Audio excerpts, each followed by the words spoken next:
Welcome to Rings of Power, where we uncover the hidden roads of Middle-earth and tell the tales that Tolkien never wrote. Before we begin, take a moment to let us know in the comments where you're watching from and what time of day or night this narration has reached you.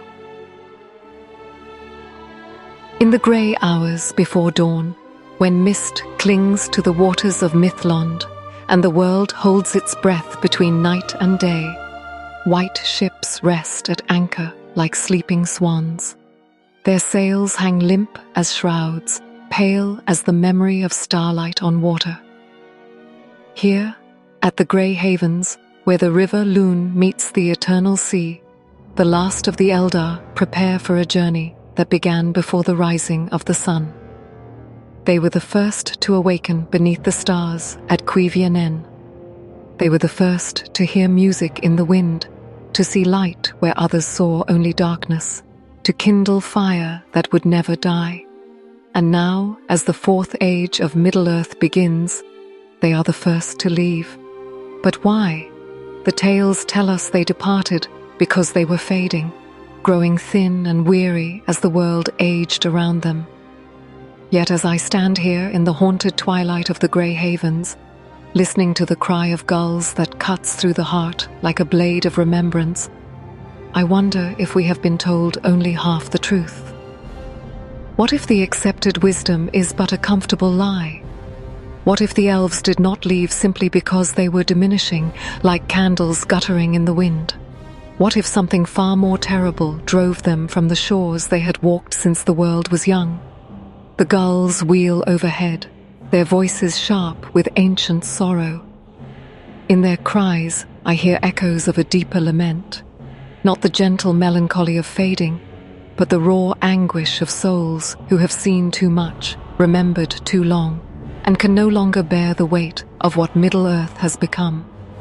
For in the archives of Rivendell, in the songs of Lothlorien, in the whispered tales of those who sailed west, there are fragments of a darker truth, clues that point not to natural decline, but to a wound that festered in the very heart of Arda from its first days.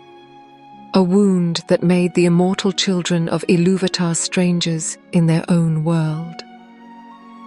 The white ships sway gently at their moorings, and in their creaking timbers I hear the voice of the sea itself, calling the elves home. But perhaps it calls them not with promises of rest and renewal, but with the mercy of forgetting. Perhaps the sea offers them the one thing Middle-earth can no longer provide: escape from the terrible clarity of immortal memory. What if the elves did not leave because they were fading, but because they could no longer bear what Middle-earth had become? The waves wash against the hulls with a sound like sighs, and somewhere in the distance, a voice begins to sing a lament in the high tongue of Valinor. The song speaks of endings, of partings, of lights going out one by one until only darkness remains. And in that darkness, questions multiply like shadows at dusk. To understand the true reason for the elves' departure, we must return to the beginning, not to the Grey Havens or even to the harbours of Lindon, but to the very foundation of the world itself. For the fate of the firstborn was woven into the music of creation before ever they drew breath beneath the stars. In the timeless halls, before Ea was spoken into being, the Ainur sang the great music that would become the world. Ilúvatar revealed to them themes of such beauty and complexity that even the Valar wept to hear them. And in that music, a special part was given to the children who would come, the elves and men who would inherit Arda and dwell there until its end. But already, discord had entered the song. Melkor, mightiest of the Ainur, had begun to weave his own themes into the harmony, seeking to bend the music to his will. And though Ilúvatar incorporated even this rebellion into a greater design, the discord left its mark on everything that would be made. The world was marred before it was even born. When the Valar descended into Arda to prepare it for the children, they found that Melkor's touch had corrupted much of their work.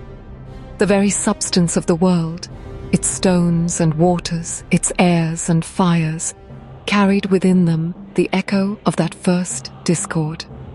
This was not evil, as we might understand it, but something subtler and more pervasive, a wrongness woven into the fabric of existence itself. And then, in the Bay of Cuiviénen, beneath the light of stars alone, the Elves awakened. They were Ilúvatar's firstborn, designed to be immortal, their souls bound to Arda until the world's end. Unlike men, who would receive the gift of death and pass beyond the circles of the world, the Elves were meant to be Arda's eternal guardians, tending its beauty and preserving its memory through all the ages that would come. But from their first moments of consciousness, they perceived what others could not. Their immortal spirits, attuned to the deeper harmonies of creation, sensed the discord that ran through everything like a fault line through crystal. What to mortal senses might seem merely the natural order of things, the cycle of growth and decay, the struggle between light and shadow, to elven perception revealed itself as a fundamental wrongness, a cosmic wound that would never heal. Tolkien himself wrote in his letters that the elves' fate was both wonderful and terrible. Wonderful because they were granted deathless life and the ability to perceive beauty in its purest form. Terrible because they were condemned to watch that beauty fade and be corrupted by the marring of Arda. They were immortal witnesses to a world that grew daily further from the perfect music that had conceived it. This was their paradox from the very beginning. They belonged to Middle-earth completely, their fate intertwined with its stones and waters, its trees and stars. Yet they alone could perceive how far the world had fallen from its intended glory. They were bound to love what they could see was broken, to guard what they knew was corrupted, to remember what others had forgotten or never known. As the ages passed and the wound in Arda's heart grew deeper, the elves began to feel the weight of their immortal burden. They had been made to be the world's memory, but memory can become a torment when all it holds is loss upon loss, each more grievous than the last. They were meant to remain forever, so why did they turn away? The answer lies not in their fading, but in their remembering. For the elves did not grow weak, they grew wise. And wisdom, as Tolkien knew well, can be the cruelest gift of all. In the depths of the earth, beneath mountain and plain, beneath forest and sea, something stirred that had no right to exist in the perfect world the Valar had envisioned. It was shadow without form, discord without melody, corruption without name. It seeped into the very foundations of Arda like poison into a well, tainting everything it touched with wrongness so subtle that only the most sensitive could perceive it. This was Melkor's greatest victory, not the obvious destructions he would later wreak, not the Balrogs or dragons or orcs, but this quiet corruption that made the world itself an enemy to beauty and truth. The elves, with their immortal perception, were the first to feel its touch. They sensed it in the way starlight seemed somehow dimmer than it should be, in the way even the most beautiful music carried within it a note of lament, in the way all joy was shadowed by the certainty of future sorrow. When Orome first discovered the elves at Cuiviénen, he found on them already changed by their exposure to the marred world. They had developed what Tolkien called the elven sadness, a deep melancholy born of perceiving beauty and knowing it to be fragile. They loved the world with desperate intensity, precisely because they could sense how easily it might be lost. The summons to Valinor came as both rescue and temptation. The Valar offered the elves refuge in the Undying Lands, where the light of the two trees still shone undiminished, and the music of creation could be heard without discord. Yet even this apparent salvation carried within it the seeds of future anguish. For in accepting the summons, the elves divided themselves, some choosing the security of Valinor, others remaining in Middle-earth to guard what they loved despite its imperfection. Those who made the great journey westward saw wonders beyond mortal imagination. They walked roads paved with starlight and crystal, crossed rivers that sang with voices sweeter than any earthly stream, and finally came to Eldamar, where the light of Laurelin and Telperion made even the grass shine like emeralds and gold. For a time, it seemed that the wound in their hearts might heal. But even in the blessed realm, Shadow found a way to enter. Melkor himself came to Valinor, feigning repentance but nursing his malice in secret. He moved among the elves like a gardener tending poisonous flowers, whispering doubts and fears that took root in immortal minds. The Noldor, proudest and most gifted of the Eldar, proved especially susceptible to his lies. Melkor, who had taken the name Morgoth, the Black Enemy, spoke to them of the wide world beyond Valinor's shores, of realms they might rule and wonders they might create. He fed their desire for independence and their growing restlessness with the perfect stasis of the undying lands. And beneath his words lay a deeper corruption, the suggestion that they were prisoners rather than guests, theirs. At the Valar sought to limit their potential rather than nurture it. The theft of the Silmarils and the destruction of the two trees shattered whatever peace the elves had found in Valinor. In one terrible night, the light that had illuminated the blessed realm for ages beyond counting was extinguished, replaced by darkness so complete that even the stars seemed to dim in sympathy. The most beautiful works of elven craft were stolen away, carried into the uttermost darkness of Middle-earth. And then came the oath that would doom the Noldor for all the ages of the world. Feanor, maker of the Silmarils, swore by Ilúvatar's name that he would pursue Morgoth to the ends of the earth, that he would suffer no creature to possess his jewels but himself. His 7 sons took the same oath, binding themselves to a quest that would consume them and all who aided them. The kinslaying at Alqualondë followed inevitably from that oath.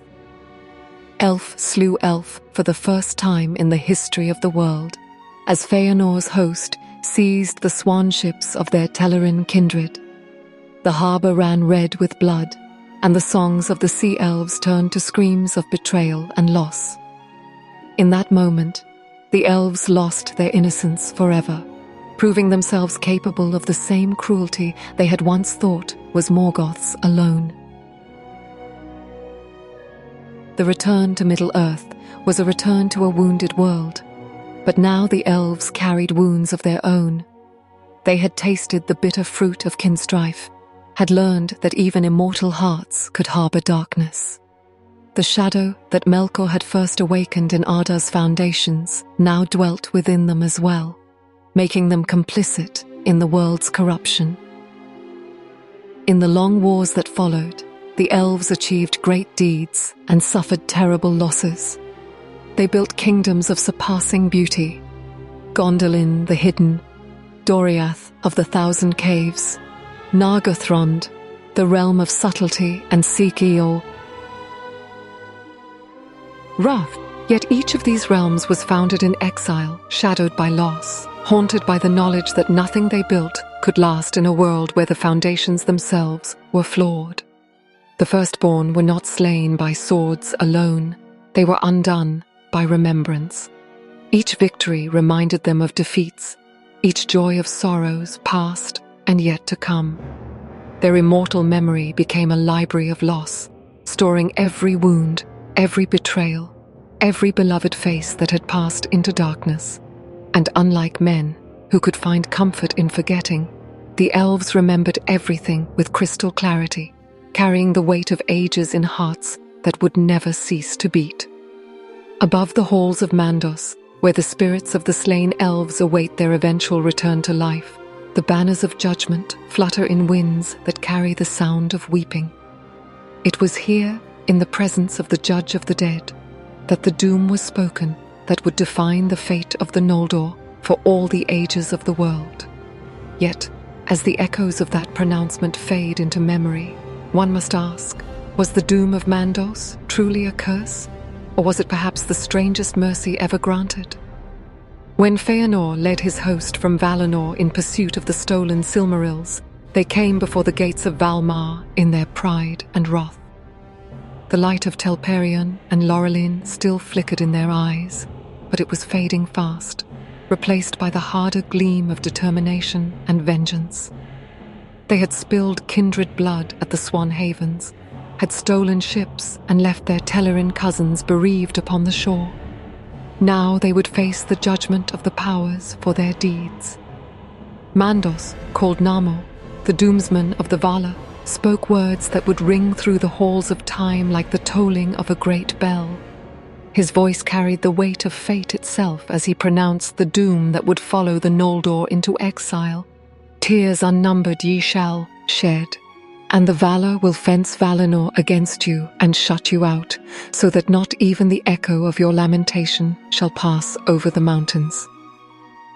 On the house of Feanor, the wrath of the Valar lieth from the west unto the uttermost east, and upon all that will follow them it shall be laid also. Their oath shall drive them, and yet betray them, and ever snatch away the very treasures that they have sworn to pursue. To evil end shall all things turn that they begin well, and by treason of kin unto kin, and the fear of treason, shall this come to pass. The immediate horror of these words is clear enough. They promise failure, betrayal, and endless sorrow to the Noldor and all who would aid them. Yet, beneath the surface of this apparent curse lies a deeper truth, one that reveals Mandos not as a harsh judge, but as a physician offering the only medicine that might heal a wound too deep for ordinary remedy.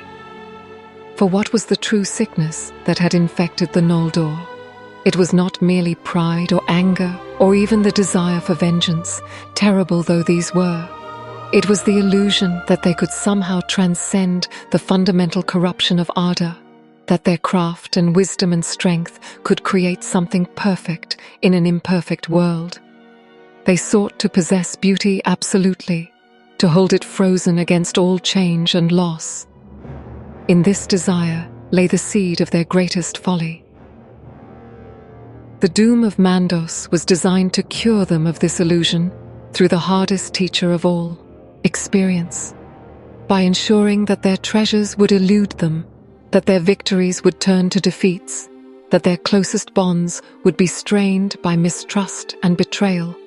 The doom forced them to confront the truth they had refused to see, that in a marred world, even the most beautiful creations must partake of that marring.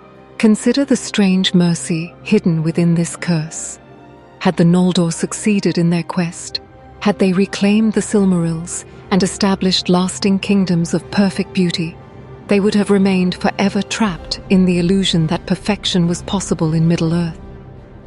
They would have built their lives around preserving and protecting what could never truly be preserved, becoming prisoners of their own success. Instead, the doom ensured that they would learn through loss what they could not learn through triumph, that all earthly beauty is transient, that all earthly loves must be held lightly, that the true treasure lies not in possessing, but in letting go. Each failure, each betrayal, each tears shed in the darkness of exile brought them closer to this terrible wisdom. The exile of the Noldor lasted for centuries beyond count, through the wars of Beleriand and the destruction of kingdom after kingdom. Yet those who survived to see the end of the First Age found that something had changed within them. The pride that had driven them from Valinor was tempered by sorrow. The possessiveness that had led them to swear impossible oaths was softened by loss. They had learned, at a cost beyond reckoning, what it meant to love without trying to possess, to create without expecting permanence, to hope without demanding certainty. When at last some of the exiled Noldor were permitted to return to Valinor, they came not as the proud princes who had departed, but as chastened wanderers who had drunk deep of the world's pain. The light of the two trees was rekindled for them, But they saw it now with eyes that had witnessed its absence. Paradise regained was sweeter than paradise never lost, precisely because they understood how easily it might be lost again. Yet many chose not to return at all. They remained in Middle-earth not from stubborn pride, but from compass, ion, knowing that their hard-won wisdom was needed in the healing of the wounded world. They had become, through their suffering, what they were perhaps always meant to be, not possessors of beauty, but its guardians, not rulers of perfection, but servants of whatever good remained possible in a fallen realm. If death was a gift to men, freeing them from the weight of endless memory and the pain of watching all things fade, what then was immortality to the elves? Perhaps it was meant to be a different kind of gift. The terrible privilege of witnessing and remembering all things, of carrying forward the knowledge of what was lost, so that something of its beauty might endure even in the darkest times. The doom of Mandos, seen in this light, becomes not a punishment, but a transformation, the only way that immortal beings could learn to live with wisdom rather than merely with knowledge, to love with open hands rather than grasping fists. It taught them that their true calling was not to create perfect realms that would last forever, but to kindle lights in the darkness, knowing full well that the darkness would eventually claim them. And in that knowledge, perhaps, lay the beginning of their readiness to leave Middle-earth at last, not in defeat, but in completion, having learned all that the wounded world could teach them about the nature of love and loss. The phrase haunts the halls of memory like a half-remembered song, the long defeat. It fell from the lips of Galadriel as she stood in her mirror garden, watching the reflection of ages past and yet to come shimmer in the waters of her enchanted pool. 3 simple words that contain within them the entire tragedy of the Eldar in Middle-earth. The slow, inexorable retreat of light before darkness, of beauty before corruption, of hope before the weight of endless time.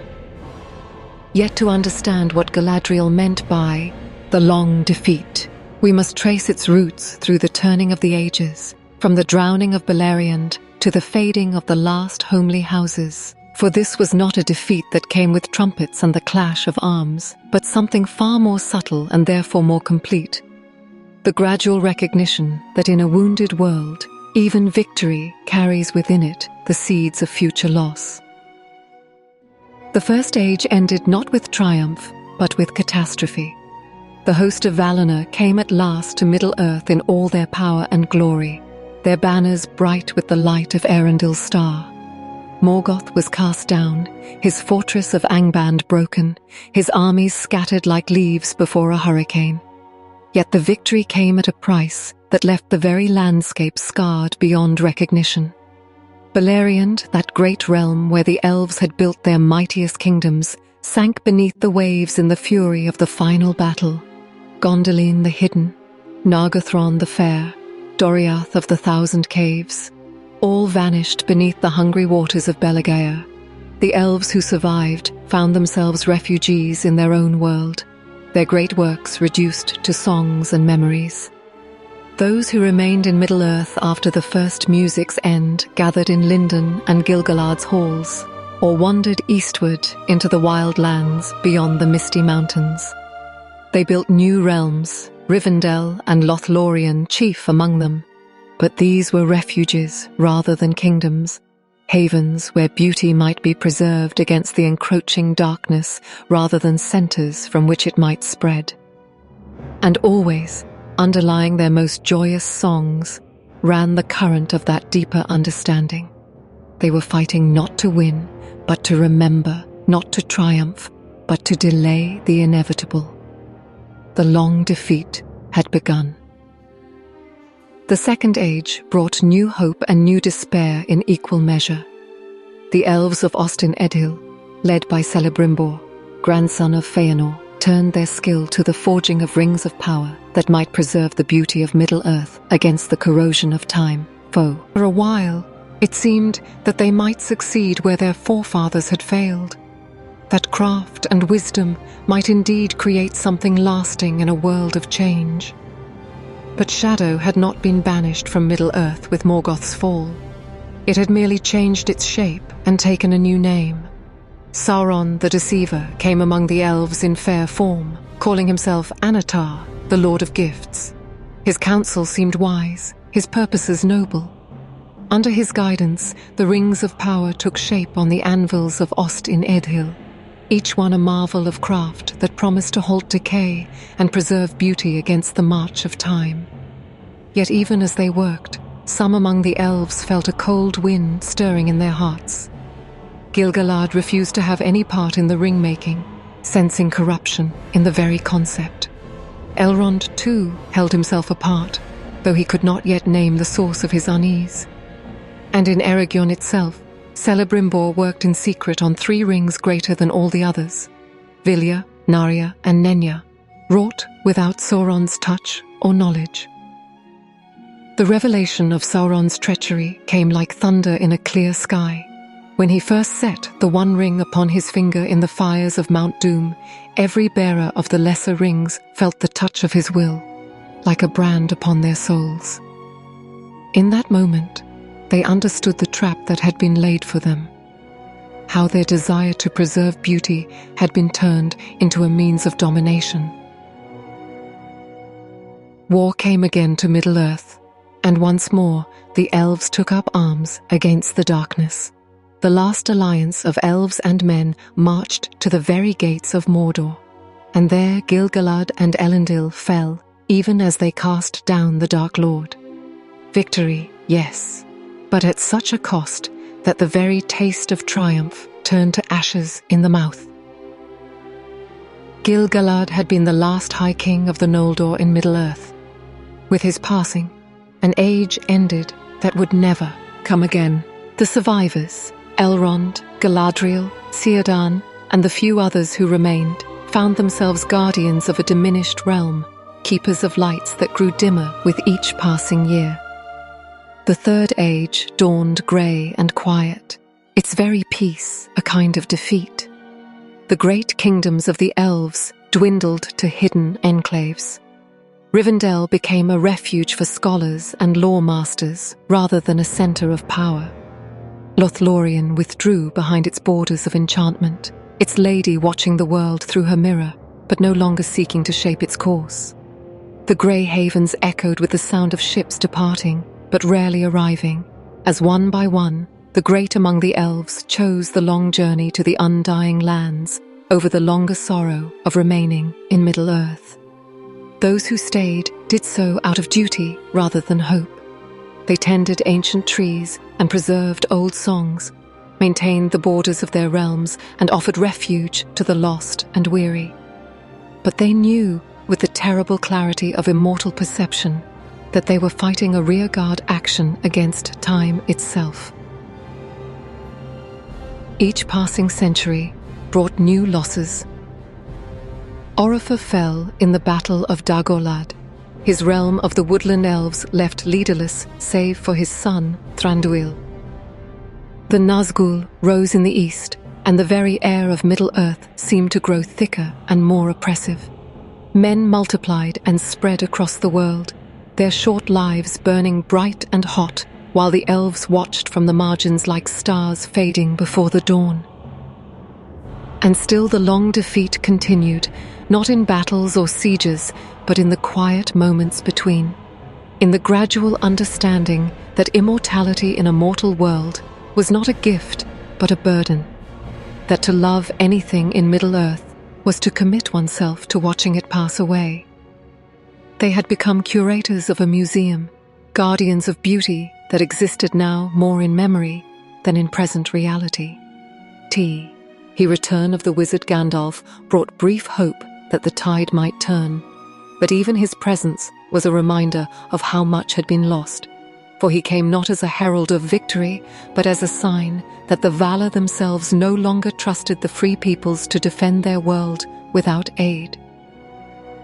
When Sauron rose again in Dol Guldur, the elves fought him with all the power that remained to them, but their victories felt hollow, their triumphs temporary. They were like gardeners tending a dying orchard, able to save a tree here and there, but unable to prevent the slow corruption of the soil itself. Galadriel, wisest of all who remained, understood this better than any. She who had refused the call to Valinor in the youth of the world, who had walked in the light of the two trees and witnessed the glory of the elder days, saw clearly how far the world had fallen. Her realm of Lothlorien was sustained only by the power of Nenya, her ring of adamant, and she knew that such preservation was artificial, a thing of will rather than nature. When she spoke of the long defeat, she was naming the central truth of elven existence in Middle-earth, that they fought not for victory, but for remembrance, not to triumph over darkness, but to ensure that something of light would endure even in the darkest times. They had become living repositories of memory, keeping alive the knowledge of what the world had been, so that future generations might have some standard by which to measure what it might become. Yet there was a terrible beauty in this defeat, a nobility in choosing to remember rather than to forget, to witness rather than to flee. The elves had learned to love without hope of permanence, to create knowing that their works would fade, to sing songs that would outlast the singers only in the hearts of those who heard them. They fought not for victory, but for remembrance. And Ore is the cruelest master, for memory preserves not only joy but sorrow, not only triumph but loss, not only the faces of the beloved, but the knowledge of their passing. And for immortal beings, memory is eternal, carrying forward through endless ages the weight of everything that has been and can never be again. The long defeat was not the failure of the elves, but their greatest achievement, the choice to bear witness to a broken world rather than abandon it, to tend whatever beauty remained rather than retreat to the comfort of forgetfulness. In accepting defeat, they had achieved something greater than victory. They had learned to love without conditions, to serve without expectation of reward, to hope without demanding certainty. And perhaps it was this lesson, learned through ages of loss and sorrow, that finally prepared them to let go, not in despair, but in completion, having given all they had to give to a world that could no longer hold them. In the secret smithies of Ost in Edhill, where the hammers rang like silver bells, and the fires burned with light borrowed from the stars themselves, Celebrimbor bent over his greatest work. The grandson of Feanor had inherited more than his ancestors' skill with precious metals. He had also inherited the fatal desire to capture beauty and hold it fast against the ravages of time. Yet what he wrought in those hidden chambers would prove to be both the salvation and the doom of the Eldar in Middle-earth. The rings of power were born from the noblest of intentions and the deepest of longings. As the Third Age dawned and the memory of the great devastations grew distant, the elves looked upon their diminished realms with hearts heavy with loss. Lindon was but a shadow of drowned Beleriand, Rivendell, a haven rather than a kingdom, the woods of Lothlorien beautiful, but somehow fragile, as if they might fade like a pleasant dream at the first hearth, a wind. It was then that Sauron came among them, fair of form and wise of counsel, calling himself Anatar, the Lord of Gifts. He spoke to the secret desire that burned in every elven heart, the wish to preserve what was beautiful, to halt the slow decay that seemed to eat away at all things like rust consuming iron. Under his guidance, the elven smiths of Eregion began the great work that would define the remainder of their time in Middle-earth. The lesser rings they forged first, 7 for the dwarf lords, 9 for mortal men doomed to die. Each was a marvel of craft, imbued with power to enhance the natural abilities of its bearer. But even as they worked, some among the elves felt a growing unease.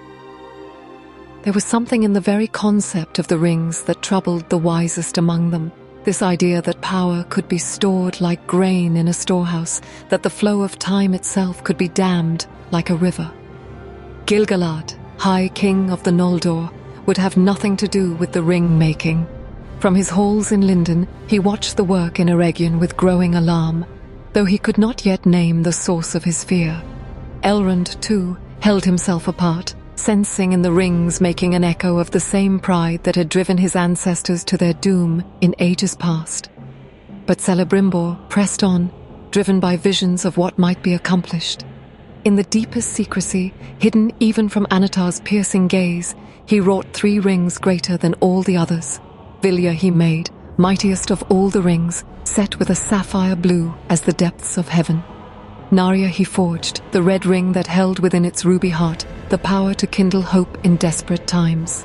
And Nenya he crafted, the ring of adamant, whose pure light could preserve beauty against all corruption. These 3 were different from their lesser kindred, for they were made without Sauron's knowledge or Gui, dance. Yet they partook of the same fundamental nature as all the rings of power. They were attempts to hold fast what naturally flowed, to make permanent what was meant to be transient. In this, they carried within them the same blessing and curse that would define the remainder of the Third Age. When Sauron revealed his treachery by forging the One Ring in the fires of Mount Doom, the trap was sprung. Every bearer of the lesser rings felt the touch of his will like chains about their souls, for all the rings were bound to the one that mastered them. But the 3, wrought in secret, remained free, though connected still to the fate of Sauron's master ring, in ways that would not become clear until the very end. The war that followed was inevitable. The last alliance marched to the very gates of Mordor, and there Gil-galad and Elendil died in the act of casting down the Dark Lord. Isildur cut the ring from Sauron's hand, and for a moment it seemed that the trap had been broken. The snare escaped. Yet Isildur's failure to destroy the ring when he had the chance revealed the deeper truth about the rings of power. They were not merely tools of domination, but instruments of spiritual corruption. The desire to preserve and protect, however noble in intention, became a form of possessiveness that poisoned everything it touched. The One Ring's survival meant that all the other rings remained connected to it, their bearers bound to a fate they could not foresee. The guardians of the 3 rings, Elrond, Galadriel, and eventually Gandalf, used their power wisely and well. Under Vilya's influence, Rivendell became a place where time seemed to move more slowly, where ancient wisdom could be preserved and ancient wounds gradually healed. Nenya's power made Lothlorien a golden wood, where the Elven king and queen could maintain something approaching the beauty of the elder days. Narya kindled hope in the darkest times, inspiring courage and resistance among those who fought against the shadow. Yet even these noble applications of the ring's power carried within them the seeds of spiritual bondage. The preservation they offered was artificial, dependent on will and effort rather than flowing from the natural order of things. The beauty they maintained was static, like flowers pressed between the pages of a book, retaining their form but losing their life. Galadriel, wisest of the ring-bearers, understood this better than any. She, who had walked in the light of the 2 trees and seen the glory of Valinor in its earliest days, recognized that her golden wood, however beautiful, was a thing of nostalgia rather than hope. She was preserving the past rather than nurturing the future, maintaining a museum of memory in a world that cried out for new growth. The test came when Frodo offered her the One Ring in the Mirror Glade of Lothlorien. For a moment, she was tempted by visions of what she might accomplish with such power. She could make all Middle-earth a garden like her wood, could preserve its beauty against all change and loss. But she saw also what such preservation would mean: the death of freedom, the end of growth, the transformation of a living world into a beautiful corpse. Her refusal of the ring marked the beginning of her release from the subtle bondage of Nenya.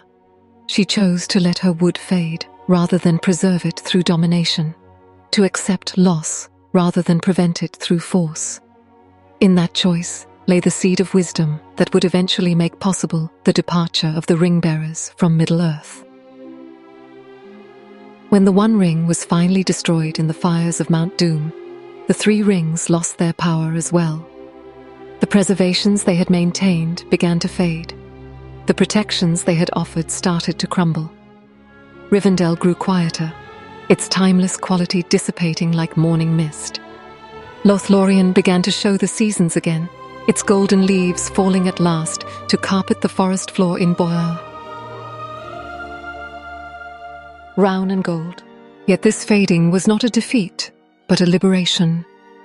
The ring-bearers found themselves free for the first time in ages to choose their own fate, rather than being bound by the artificial preservation of the past. They could at last let go of what they had held so tightly, could open their hands and release the beauty they had tried so desperately to keep. The rings had taught them, through long ages of subtle bondage, the hardest lesson of all, that true love requires the willingness to let go, that preservation can become a form of death, that sometimes the greatest gift we can give to what we love is the freedom to change and grow, and even to pass away. In learning to release their grip on Middle-earth, they had learned at last how to love it truly. The three were made to preserve beauty, but beauty cannot live in chains. It must be free to flow and change, to be born and to die, to inspire and to be remembered. And when the elves finally understood this truth, they were ready at last to sail into the sunset, not as refugees fleeing a dying world, but as gardeners whose work was complete, who had learned to tend beauty without trying to possess it. The first time Legolas heard the cry of the gulls, he was standing on the walls of Minas Tirith in the bright aftermath of victory. The War of the Ring was won. Sauron's darkness had been lifted from the world, and all around him, the people of Gondor celebrated with songs and laughter that rose like incense to the clear spring sky. Yet when that wild, lonely call drifted up from the Anduin far below, all joy fled from his heart, as if winter had come again in the space of a single breath. For in that cry he heard the voice of the sea itself, calling to something deep within his immortal spirit that he had not known existed. It was not merely sound, but summons, not just music, but a form of recognition that pierced him to tease, the core. The sea longing had awakened in his heart, and like all elves who heard that call, he would never be the same again. The phenomenon that Tolkien termed the sea longing stands among the most mysterious and poignant aspects of elven nature. It was not a conscious desire to travel or explore, not a rational decision to seek new shores or distant lands. Rather, it was a form of spiritual homesickness that could strike without warning, transforming even the most contented elf into a restless wanderer whose heart would know no peace until it found its way to the Western Sea. Legolas's experience was not unique. Throughout the long ages of Middle-earth, elves had felt the sudden awakening of this longing, often triggered by the most unexpected things. A certain quality of light on water, the sound of waves against stone, the cry of seabirds wheeling in the wind. Any of these might kindle the fire that would consume all other desires and drive the listener westward to the grey havens. Yet the sea longing was more than mere wanderlust elevated to the level of obsession. It was, in its deepest essence, a form of memory, the awakening of an inherited knowledge that lay dormant in every elven soul. For the elves were the children of the stars, born under the light of Varda's lamps beside the waters of Cuiviénen. Before ever they heard of the sea, they had known the music of water in darkness, the sound of waves lapping against the shores of consciousness itself. When Orome first found the elves beside their birthwater and summoned them to Valinor, Their great journey westward took them along the shores of Belegaya, the Great Sea. Many lingered there, so enchanted by the sound and sight of the endless waters that they forgot their destination entirely. These became the Teleri, the sea elves, who built their halls by the waves and learned to sing in harmony with the voices of the deep. Even those who completed the journey to Valinor carried within them the memory of that first encounter with the sea. In the Bay of Eldamar, they built havens and harbors, and their ships became things of legend, white vessels with silver sails that could ride the foam like seabirds or cut through the deepest swells without shipping a drop of spray. The music of their departure and return became one of the great themes of Elven song, a melody that spoke of longing and fulfillment, of separation and reunion. But when the exile began and the Noldor returned to Middle-earth, they turned their backs on the sea they had once loved. Their hearts were fixed on the recovery of the Silmarils and the establishment of kingdoms that might rival the splendor of Valinor itself. The music of the waves became for them a reminder of what they had lost, rather than a promise of what they might regain. Yet the sea did not forget them. In the depths of Belegaya, Ulmo, the Lord of Waters, kept watch over all the shores of Middle-earth. His voice could be heard in every stream and river, every lake and waterfall. And sometimes, when the need was great and the listener's heart was open, in the wind itself. Through water and weather, he sent his messages to those who had the ears to hear them, calling them back to their true home beyond the western horizon. The awakening of the sea longing was therefore not an arbitrary affliction, but a form of grace, the gift of remembering what had been forgotten, of recognizing what had always been true. When an elf heard the cry of gulls and felt the sudden ache in their heart, they were not experiencing something foreign to their nature, but returning to it, like a sleeper awakening from a dream that had lasted for centuries. Tolkien described the phenomenon with characteristic precision. The sea longing woke in the hearts of the elves when they heard the cries of gulls, and it could not be quieted again. This was not a longing that could be reasoned away or distracted from other pursuits. It was as inevitable as the tide itself, as irresistible as the pull of the moon on the waters of the earth. For Legolas, standing on the walls of Minas Tirith with victory fresh and sweet around him, the awakening of the sea longing came as a profound shock. He who had spent his life in the deep woods of his father's realm, who had found joy in the whisper of leaves and the songs of birds, suddenly felt his heart torn from its moorings and set adrift on currents he could not name or control. The call was not pleasant. Indeed, many elves described it as a form of torment, a constant ache that colored all other experiences with the gray wash of incomplete desire.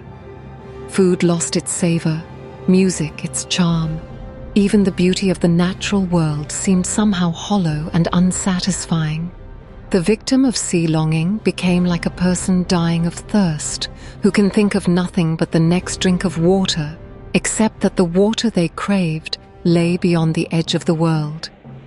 Yet there was also a terrible beauty in this torment, for it connected the sufferer to something infinitely greater than their individual concerns.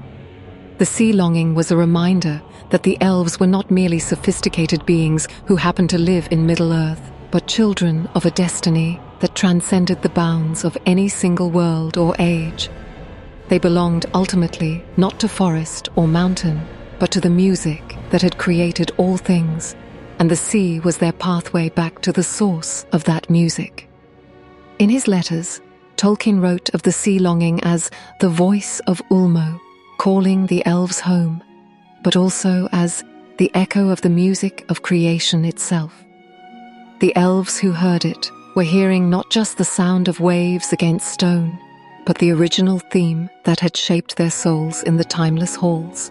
They were remembering, perhaps for the first time since their awakening at Cuivién, in who they truly were, and where they truly belonged. The tragedy was that this remembrance came always too late, after roots had been sunk deep in Middle-earth's soil, after friendships had been forged with mortal men, after commitments had been made that could not easily be broken. The sea longing asked its victims to choose between love and destiny, between duty and desire, between the life they had built and the life they were meant for.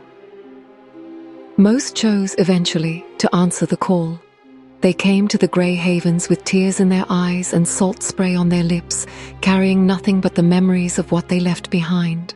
They boarded the white ships not in joy but in resignation, saying farewell to friends who could not follow and places that had held their hearts for age upon age. Once the sea has spoken to an elf's heart, silence itself becomes unbearable, for they have heard the music that plays beneath all other music, the rhythm that beats at the heart of the world itself. Everything else becomes mere noise by comparison, even the sweetest song, the most beautiful poem, the most perfect moment of earthly joy.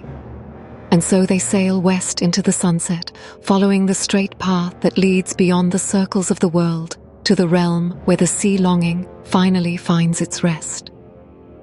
Whether they find there the peace they seek, or whether even in Valinor the music continues to call them ever onward to destinations yet unknown, none who remain in Middle-earth can say. In the great library of Rivendell, where the lamplight falls golden on pages that chronicle the rise and fall of ages, there stands a shelf that few visitors are permitted to examine. Upon it rest the books that Elrond would rather were never written, the chronicles of mortality, the genealogies of men, the careful records of how short lives burn bright and then fade to ash while immortal eyes watch and remember. It is here, perhaps, that we might veneer, in the deepest root of the Elves' departure from Middle-earth. Not in the corruption of rings or the fading of ancient powers, not in the call of the sea or the weight of memory, but in something more fundamental and more painful, the growing understanding that they had become strangers in a world that was no longer meant for them. The relationship between elves and men had always been complex, tinged with both affection and sorrow, wonder and envy, flowing in both directions, like a tide that could never find its rest. From the first awakening of men in Hildorian to their final dominion over Middle-earth, the two races had been bound together in a dance of love and loss that defined much of the world's history. The elves called men the second-born, and in that title lay both honor and distance. Men came later to the music, their theme woven into the symphony only after the elven melody had already been established. Yet their part was in many ways more complex, more mysterious, more fraught with possibility and peril. Where the elves were bound to ardor until its ending, men were granted the gift of death, the freedom to pass beyond the circles of the world to a destination unknown even to the Valar. In the beginning, this difference seemed merely intriguing. The first men who encountered the elves in Beleriand were few in number and crude in craft, yet they possessed a quality that fascinated their immortal hosts. They burned with an intensity that elven life, for all its beauty and wisdom, could never match. Their brief years were filled with urgency, with desperate love and passionate hatred, with achievements that seemed impossible given the shortness of their spans. The elves became teachers and protectors to these fascinating, ephemeral creatures. They shared their lore and craft, their music and poetry, their accumulated wisdom of ages. In return, they received something they had not known they lacked, the gift of seeing their own world through eyes that knew it must be lost. Men taught the elves to treasure the moment precisely because the moment would not last. Yet as the ages turned and men multiplied across the face of Middle-earth, the balance began to shift. What had once been a relationship of wise teacher to eager pupil gradually became something more equal, then something inverted. Men began to surpass their teachers in certain crafts, to build kingdoms that rivaled elven realms in grandeur, to achieve wonders that immortal patience had never imagined. The Fourth Age dawned not with trumpets and proclamations, but with 1,000 small changes that together constituted a revolution.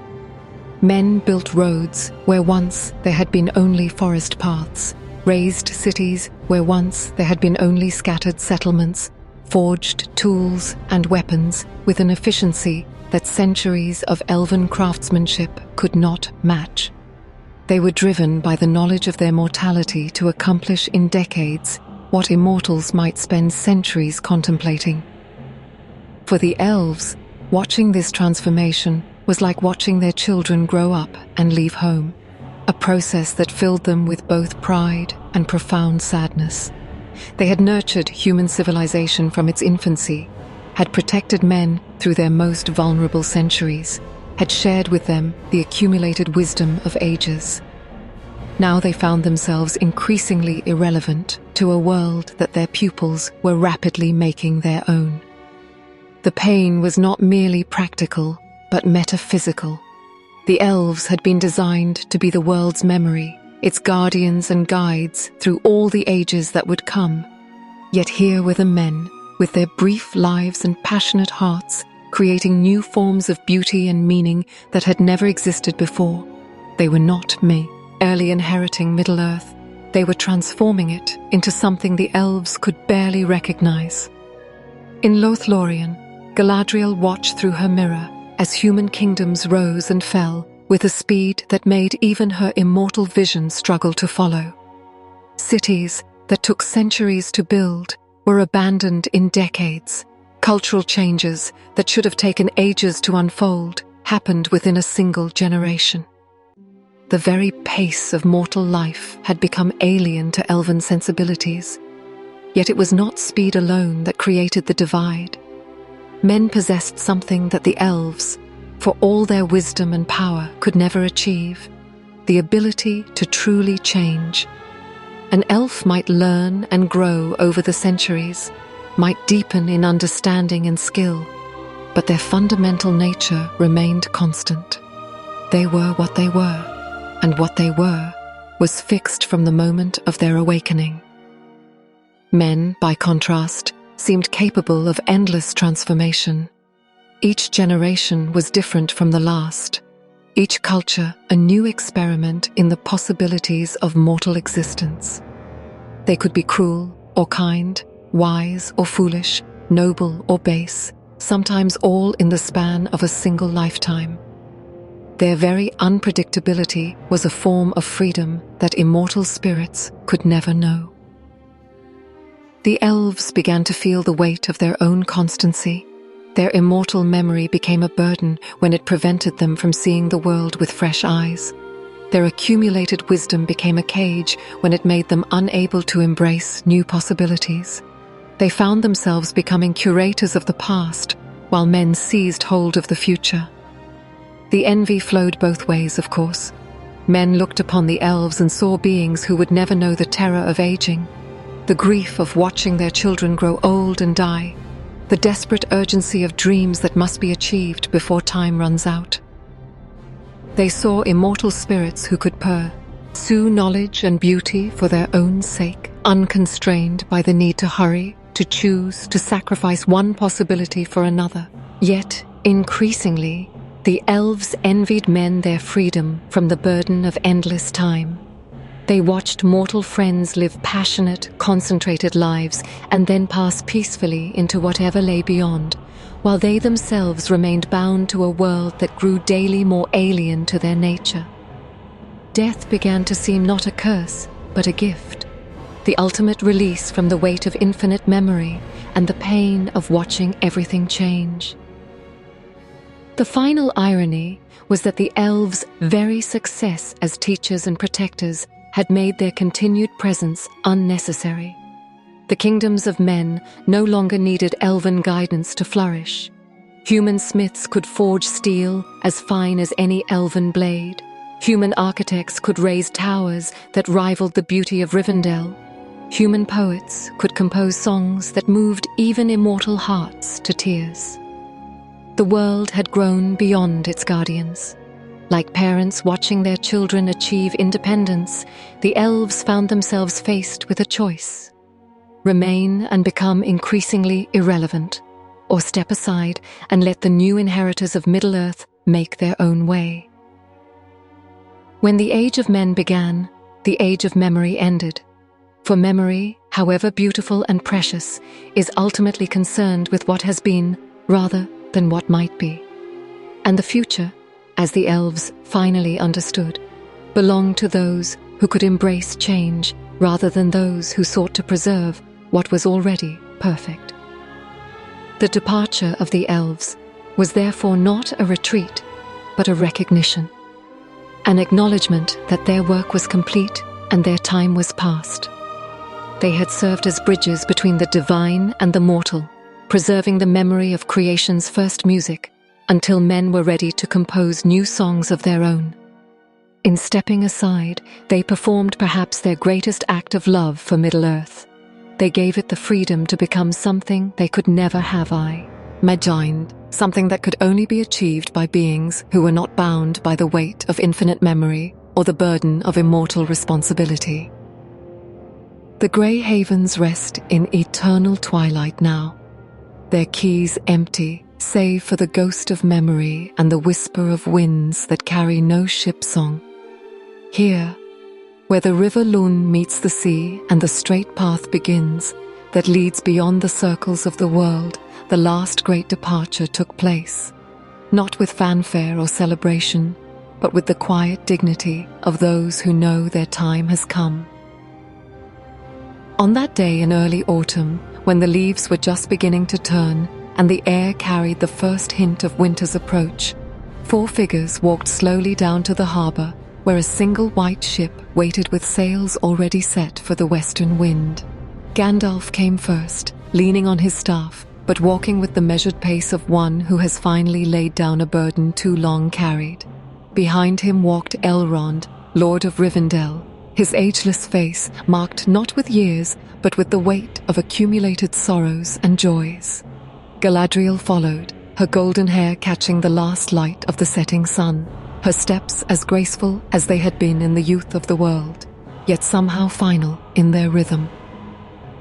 And last came Frodo, smallest and most mortal of the company, yet perhaps most needful of the healing that lay beyond the western sea.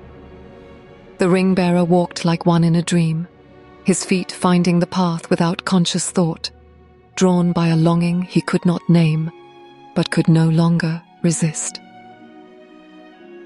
Círdan the shipwright stood waiting at the gangplank, ancient beyond the reckoning of any save the Valar themselves, his beard white as foam, and his eyes deep as the sea he had served so long. He who had built ships for all the great departures of the elder days would oversee this final sailing, this last leaving of the immortal guardians of Middle-earth. The ship itself was a thing of beauty and sorrow intermingled, its white hull gleaming like pearl in the dying light, its masts tall and straight as the trees of Lothlorien. It bore no name upon its prow, for it needed none. It was the last ship, the final vessel to bear the Eldar away from the shores they had loved too well and too long. As the small company boarded and took their places, a handful of others gathered on the quay to bid them farewell. Sam stood with tears streaming down his face, understanding at last why his master must go and knowing that he would never see him again in the world of the living. Merry and Pippin had come too, their faces grave with a sorrow beyond their years, the weight of endings heavy upon their hobbit hearts. There were no speeches, no formal farewells. What could be said that had not already been spoken in the long years of friendship and service? The bonds that connected these departing souls to Middle-earth could not be severed with words. They could only be gently loosened by the tide of time and the inexorable pull of destiny. Gandalf raised his hand in blessing over those who remained behind, his grey robes stirring in the evening breeze. Elrond bowed gravely to the hobbits who had saved his daughter's beloved, and with him all the world. Galadriel's eyes met Sam's across the widening water, and in that gaze he saw reflected all the beauty and wisdom of the ages that were ending. The ship began to move, not with the sudden departure of a vessel caught by the wind, but with the slow, stately progress of a ritual that had been performed since the world was young. The sails filled with a breeze that seemed to come from nowhere and everywhere at once, carrying with it the scent of flowers that bloomed in no earthly garden, and the sound of music that no mortal instrument could play. As the distance grew between ship and Sharkai, or those aboard became less distinct, their forms blending with the growing dusk until they seemed more like spirits than physical beings.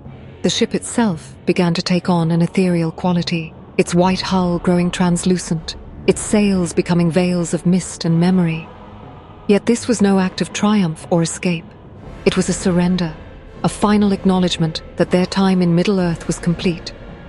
They departed not out of hope, but because hope itself had changed its nature, becoming something that could no longer be sustained by their presence in the mortal world.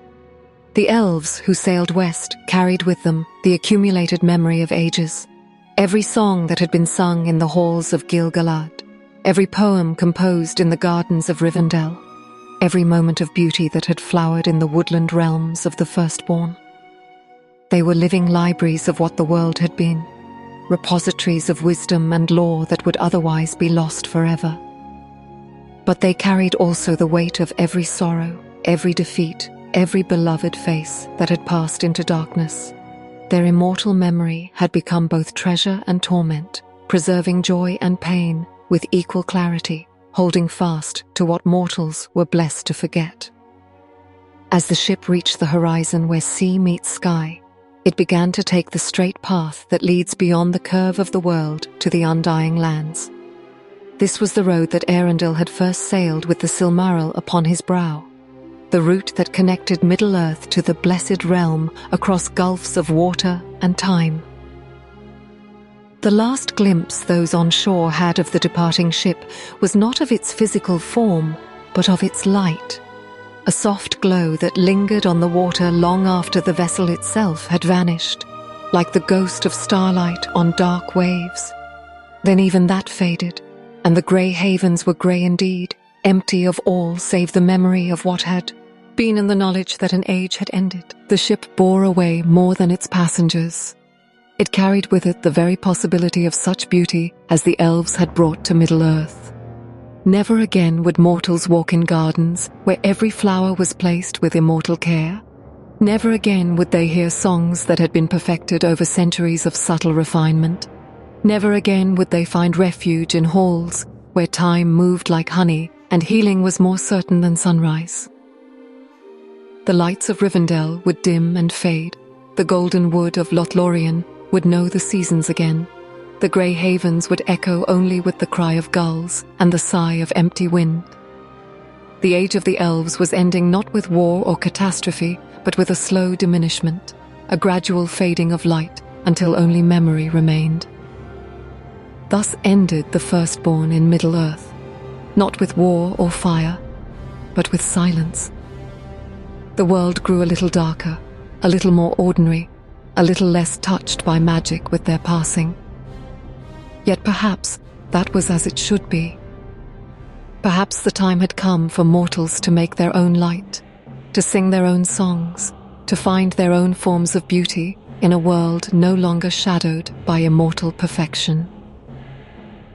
The last ship had sailed, the last haven was empty, and the fourth age of Middle-earth began in the growing darkness of a world that must now find its own way to whatever light awaited beyond the horizon of mortal dreams. Beyond the curve of the world, where the straight path leads through waters that no mortal ship can sail, lies the realm that the elves call home, or once called home, in the days when such certainties seemed possible. The undying lands shimmer in mists of memory and speculation, their reality as much a matter of faith as knowledge, their nature changed perhaps by the very act of being reached. What awaits the elves who sail west into the sunset? Do they find the healing they seek in those the blessed shores? Or do they discover that some wounds go too deep for even Valinor to mend? These questions haunt the empty halls of Rivendell and echo in the silence of the abandoned grey havens, for no word comes back from those who have taken the straight path. No message returns to tell whether the journey's end brings peace or merely a different form of sorrow. In the youth of the world, when the two trees still bloomed in Valinor, and their light fell upon shores unmarred by shadow, the undying lands were indeed a realm of healing and renewal. There the Valar walked in bodies of their own choosing, tending gardens where every flower was perfect, shaping music that made the very stones sing with joy. The elves who completed the great journey found there a home that surpassed their deepest dreams, a place where beauty could exist without fear of corruption or loss. Yet even that paradise had known shadow. Melkor had walked those blessed paths, had sat in the ring of doom and spoken words of malice disguised as counsel. The light of the trees had been extinguished, the Silmarils stolen, the peace of ages shattered in a single night of catastrophe. If Valinor itself could know such darkness, what certainty could there be that its healing power remained undiminished? The elves who sailed west in the ship of Círdan carried with them wounds that had festered for ages, the spiritual damage of living too long in a marred world, of remembering too much pain, of loving what could not be preserved. They bore in their immortal hearts the accumulated grief of the long defeat, the weight of watching beauty fade despite all their efforts to protect it. Could even the power of the Valar heal such deep-seated sorrow? Perhaps healing was not the point. Perhaps the true mercy of the undying lands lay not in restoration, but in transformation, not in returning the wounded to what they had been, but in helping them become something new. The elves who reached those western shores might find not the peace of forgetting, but the peace of acceptance, learning at last to love their memories without being destroyed by them. Or perhaps, and this is the thought that haunts the empty halls of Middle-earth, like a ghost that will not rest. Perhaps even in Valinor, the elves continue to fade. Perhaps immortality itself has become a burden too great to bear, and the undying lands offer only the illusion of permanence in a creation that is fundamentally impermanent. Perhaps they discover that paradise cannot exist in isolation, that beauty loses its meaning when divorced from the possibility of loss. In his letters, Tolkien hinted at this deeper truth, that the elves' fate is bound to Arda itself, and when the world ends, they too must face some final transformation. The undying lands may preserve them for a time, but they cannot grant true immortality in a universe where even the music of creation must eventually come to its end. Yet there is another possibility, more hopeful, yet more terrible than simple fading. What if the journey west is not an ending, but a beginning? What if the straight path leads not merely to Valinor, but beyond it, to realms that exist outside the circles of the world entirely? The elves who sail into the sunset might find themselves following in the footsteps of Arundel, becoming themselves navigators of the cosmic depths, explorers of mysteries that dwarf even the majesty of Middle-earth. The image that haunts the imagination is that of the white ships sailing ever westward, never quite reaching their destination because the destination itself continues to recede. The elves become eternal voyagers, sustained not by arrival, but by the journey itself, finding meaning not in reaching harbour, but in the endless quest for whatever lies beyond the next horizon. This vision transforms our departure from tragedy into triumph, from ending into beginning. They do not leave Middle-earth because they have been defeated by its sorrows, but because they have learned all it can teach them about the nature of love and loss.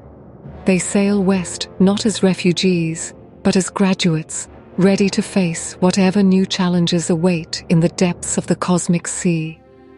The uncertainty is itself a kind of mercy.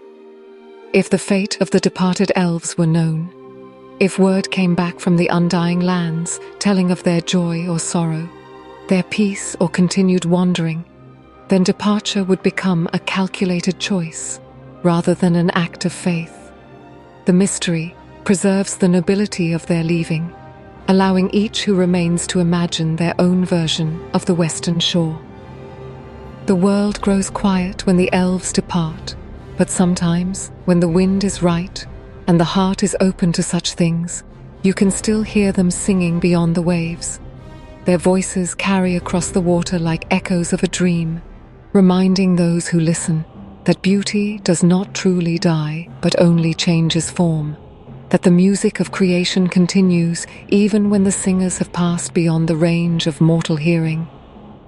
In the end, perhaps that is enough. Not certainty, but possibility. Not answers, but questions that lead ever deeper into mystery.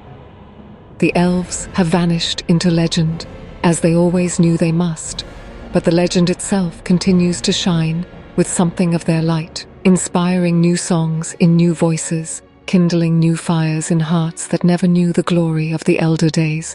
The straight path still stretches across the western sea, invisible but unbroken, waiting for whatever souls may yet have need of the journey to the shores of possibility.